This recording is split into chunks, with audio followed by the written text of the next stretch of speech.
स्वागत है आपका बी न्यूज नेशन में। मैं हूं आबिद हुसैन शेख।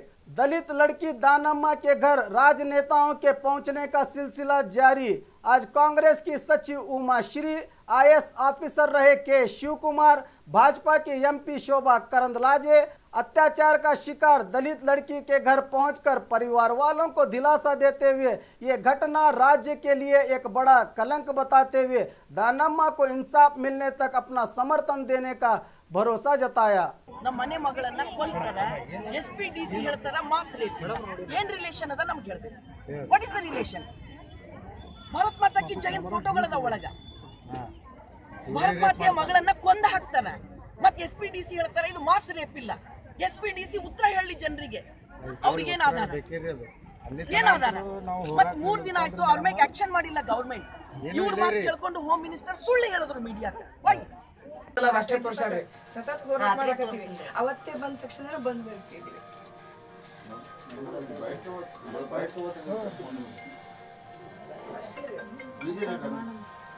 ಮನೆಯಲ್ಲಿ ಬಾಡಿ ಸಿಕ್ಕಿದೆ ಅಂದ್ರೆ ಆಶ್ಚರ್ಯ, ಸಮಥಿಂಗ್ ಈಸ್ ಗೋಯಿಂಗ್ ಆನ್ ಅಂದ್ರೆ ಬಿಜಾಪುರದಲ್ಲಿ ಏನೋ ನಡೀತಾ ಇದೆ ಅಂತ ಅರ್ಥ। ಇದು ಕೇವಲ ಒಂದೇ ಹೆಣ್ಮಕ್ಳದ್ದು ಸ್ಟೋರಿ ಇರ್ಲಿಕ್ಕಿಲ್ಲ, ಅಲ್ಲ ಪ್ರಶ್ನೆ ಏನಂತಂದ್ರೆ ಆ ಮನೆಗೆ ಕರ್ಕೊಂಡು ಹೋಗ್ತಾರೆ ಅಂತಂದ್ರೆ ಏನೋ ನಡೀತಿದೆ ಅಂತ ಅರ್ಥ।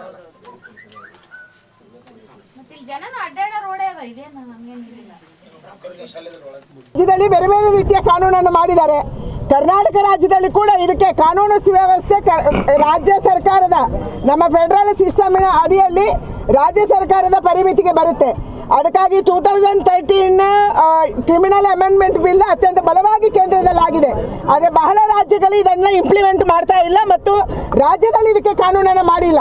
ಅದಕ್ಕೆ ನಾನು ಆಗ್ರಹ ಮಾಡ್ತೀನಿ, ಈಗಲಾದರೂ ಈ ಕಾನೂನಿನ ಒಂದು ಅವಶ್ಯಕತೆಯನ್ನು ಅರ್ಥಕೊಂಡು, ಯಾಕಂದರೆ ಕರ್ನಾಟಕ ರಾಜ್ಯ ಇಡೀ ದೇಶದಲ್ಲಿ ಅತ್ಯಾಚಾರದಲ್ಲಿ ನಂಬರ್ 2 ರಾಜ್ಯ ಆಗಿದೆ ಈ ವರ್ಷದ ಕ್ರಿಮಿನಲ್ ರೆಕಾರ್ಡಲ್ಲಿ ಸ್ಟ್ಯಾಟಿಸ್ಟಿಕ್ಸಲ್ಲಿ ಕರ್ನಾಟಕ ರಾಜ್ಯ ನಂಬರ್ 2, ಮಹಿಳೆಯರ ಅಪಹರಣದಲ್ಲಿ ನಂಬರ್ 2। ಇದು ನಮಗೆ ಇರುವಂಥ ದುಷ್ಕೀರ್ತಿ। ಇವತ್ತು ಇಡೀ ದೇಶದಲ್ಲಿ ನಾವು ನಂಬರ್ 2 ಆಗ್ತಿದ್ದೀವಿ, ಯಾಕೆಂದರೆ ಇಲ್ಲಿ ಕಾನೂನು ಗಟ್ಟಿಯಾಗಿಲ್ಲ, ಕಾನೂನಲ್ಲಿ ಬಲಯುತ ಮಾಡಿಲ್ಲ। ಇದನ್ನು ಮಾಡುವಂಥ ಕೆಲಸವನ್ನು ಕೂಡ ಮಾಡಬೇಕು। ಇದಕ್ಕೆ ಕೇಂದ್ರದಿಂದ ಏನೇನು ಮಾಡ್ಬೋದು ಇದೆಲ್ಲವನ್ನು ಮಾಡುವಂಥ ಪ್ರಯತ್ನವನ್ನು ನಾವು ಖಂಡಿತ ಮಾಡ್ತೀವಿ। ಆದರೆ 2013 ಕ್ರಿಮಿನಲ್ ಅಮೆಂಡ್ಮೆಂಟ್ ಬಿಲ್ ಕರ್ನಾಟಕದಲ್ಲಿ ಇಂಪ್ಲಿಮೆಂಟ್ ಆಗ್ತಾ ಇದೆಯಾ ಅನ್ನುವಂಥದ್ದು ನಮ್ಮ ಪ್ರಶ್ನೆ। ವೈಯಕ್ತಿಕವಾಗಿ ನಾನು 25,000 ರೂಪಾಯಿಯನ್ನು ಕೊಟ್ಟಿದ್ದೀನಿ, ನಮ್ಮ ಪಕ್ಷದ ವತಿಯಿಂದ ನಿನ್ನೆ 1 ಲಕ್ಷ ರೂಪಾಯಿಯನ್ನು ರಮೇಶ್ ಜಿಗಜಿಣಿ ಅವರು ಕೊಟ್ಟಿದ್ದಾರೆ। ಹಾಗೆಯೇ ಇವತ್ತು ಪರಿಹಾರ ಸಹಜವಾಗಿ ಬರುತ್ತೆ, ಆದರೆ ಒಂದು ಹೆಣ್ಮಗುವಿನ ಸಾವಿಗೆ ಪರಿಹಾರ ದಾರಿ ಅಲ್ಲ, ಅವಳ ಲೈಫ್ ವಾಪಸ್ ಬರಲ್ಲ। ಇಡೀ ಮಕ್ಕಳಿಗೆ ಅವಳ ಇಡೀ ಜೀವನವನ್ನ ಉದ್ಯೋಗ ಮಾಡಿ ತಂದೆ ತಾಯಿಯನ್ನು ಸಾಕಬೇಕಾದಂಥ ಮಗಳನ್ನೇ ಕಳ್ಕೊಂಡ್ಮೇಲೆ, ಇಂಥ ವಯಸ್ಸಿಗೆ ಬಂದಂಥ ಮಗಳನ್ನು ಕಳ್ಕೊಂಡ್ಮೇಲೆ ಆ ತಂದೆ ತಾಯಿಗೆ ನಾವು ಯಾವುದೇ ರೀತಿಯಲ್ಲಿ ಸಾಂತ್ವನ ಹೇಳೋದಕ್ಕಾಗೋದಿಲ್ಲ। ಆದರೂ ಕೂಡ ಇವತ್ತು ಬಾಯಿ ಮಾತಿನ ಸಾಂತ್ವನ ಎಲ್ಲರಿಂದ ಬರ್ತಾ ಇದೆ। ನಮಗೆ ಆಗಬೇಕಾಗಿರೋದು ನಮ್ಮ ಹೆಣ್ಮಕ್ಳಿಗೆ ಆಗಬೇಕಾದ್ರೆ ಬಹಳ ವರ್ಷದಿಂದ ಇದನ್ನೇ ನಾನು ಮಾತಾಡ್ತಿದ್ದೀನಿ, ಆದರೆ ನನಗೆ ನೋವಾಗುವಂಥದ್ದು ನಮ್ಮ ಹೆಣ್ಮಕ್ಳಿಗೆ ಎಷ್ಟು ವರ್ಷಗಳ ಕಾಲ ಇದನ್ನೇ ಮಾತಾಡೋದು, ಅದೇ ಅತ್ಯಾಚಾರ ಆಯಿತು, ಅದೇ ಈ ರೀತಿ ಆಯಿತು, ಇದನ್ನು ಪದೇ ಪದೇ ಪದೇ ಪದೇ ಎಷ್ಟು ಸಮಯ ಮಾತಾಡೋದು? ನಿಜವಾಗ್ಲೂ ದುಃಖ ಆಗುತ್ತೆ, ತುಂಬ ಸಾರಿ ದುಃಖ ಆಗುತ್ತೆ। ಇದನ್ನು ಮಾತಾಡೋಕ್ಕೆ ನಮ್ಗೆ ಆಗೋದಿಲ್ಲ। ಈ ರೀತಿಯ ಕೆಟ್ಟ ಒಂದು ಪರಿಸ್ಥಿತಿ ಯಾವುದೇ ಹೆಣ್ಮಕ್ಳಿಗೆ ಬರಬಾರ್ದು, ಇದು ನನ್ನ ವಿನಂತಿ ಅಷ್ಟೇ।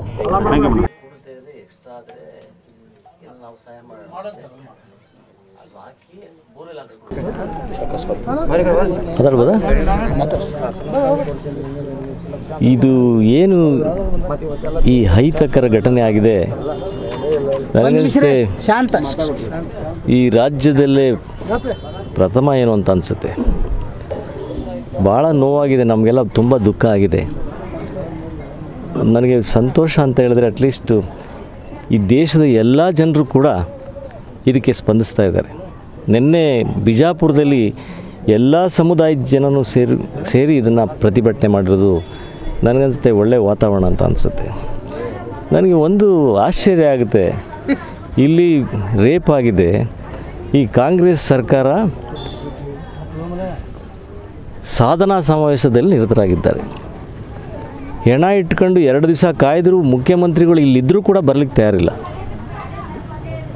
ಕೊನೆಗೆ ನಮ್ಮ ನಮ್ಮ ನಾಯಕರು ಗೋವಿಂದ ಕಾರಜೋಳ ಅವರು ಅಪ್ಪು ಇವರು ಹೋದ್ಮೇಲೆ ಆಮೇಲೆ ಅವ್ರಿಗೆ ಜ್ಞಾನೋದಯ ಆಗಿದೆ ಅಂತ ಅನಿಸುತ್ತೆ.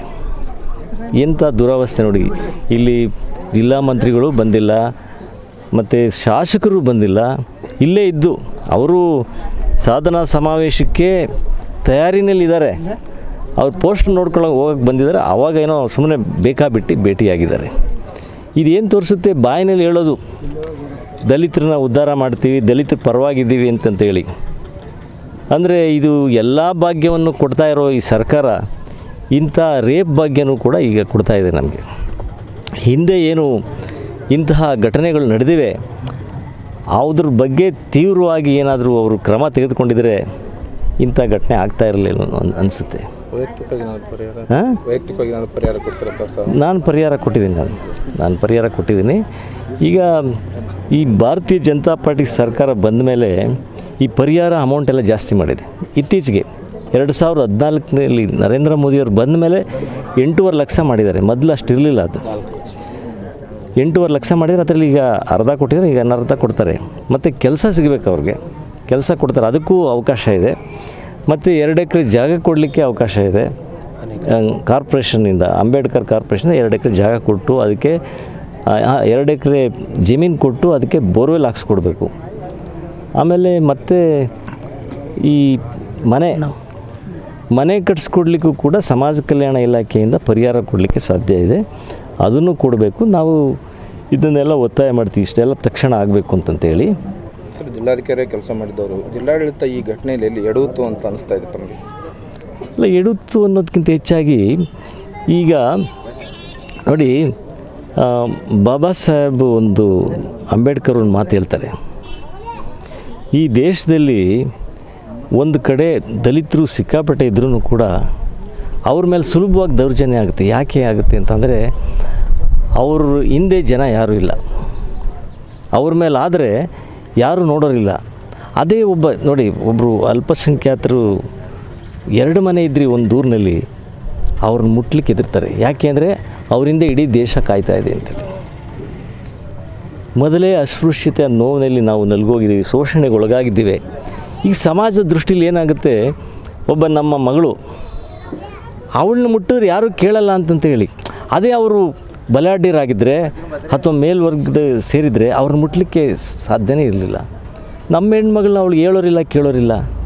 ಅದಕ್ಕೆ ಆ ರೀತಿ ಘಟನೆ ಆಯಿತು. ಇದೇ ಕಾರಣ. ಅದಕ್ಕೆ ನನಗೇನು ಅನಿಸುತ್ತೆ, ಸರ್ಕಾರ ಇದಕ್ಕೆ ತೀವ್ರವಾಗಿ ಪರಿಗಣಿಸಬೇಕು. ಇಂಥ ಘಟನೆಗಳಾದರೆ ಜಿಲ್ಲಾಧಿಕಾರಿ ಮತ್ತು ಜಿಲ್ಲಾ ಪೊಲೀಸ್ ವರಿಷ್ಠಾಧಿಕಾರಿಗಳನ್ನು ನಾವು ಜವಾಬ್ದಾರರನ್ನಾಗಿ ಮಾಡ್ತೇವೆ. ಅದಕ್ಕೆ ಮುಂಜಾಗ್ರತೆ ಕ್ರಮ ತೆಗೆದುಕೊಳ್ಬೇಕು, ಆಮೇಲೆ ಕಟ್ಟುನಿಟ್ಟಿನ ಕ್ರಮ ತೆಗೆದುಕೊಳ್ಬೇಕು ಅನ್ನೋ ಒಂದು ಸೂಚನೆ ಅದು ಸರಿಯಾದ ರೀತಿಯಲ್ಲಿ ಹೋದರೆ ಇಂಥ ಘಟನೆಗಳು ಮರುಕಳಿಸಲ್ಲ. ಅವ್ರಿಗೆ ಭಯ ಇಲ್ಲ. ಸರ್ಕಾರ ನನಗೆ ಎಲ್ಲಕ್ಕಿಂತ ಹೆಚ್ಚಾಗಿ ಇಂಥ ಘಟನೆ ಆಗ್ತಾಯಿದ್ರೂ ಕೂಡ ಸಾಧನಾ ಸಮಾವೇಶದಲ್ಲಿ ಅವರು ನಿರತರಾಗಿದ್ದಾರೆ ಅಂತಂದರೆ ತುಂಬ ನೋವಾಗುತ್ತೆ.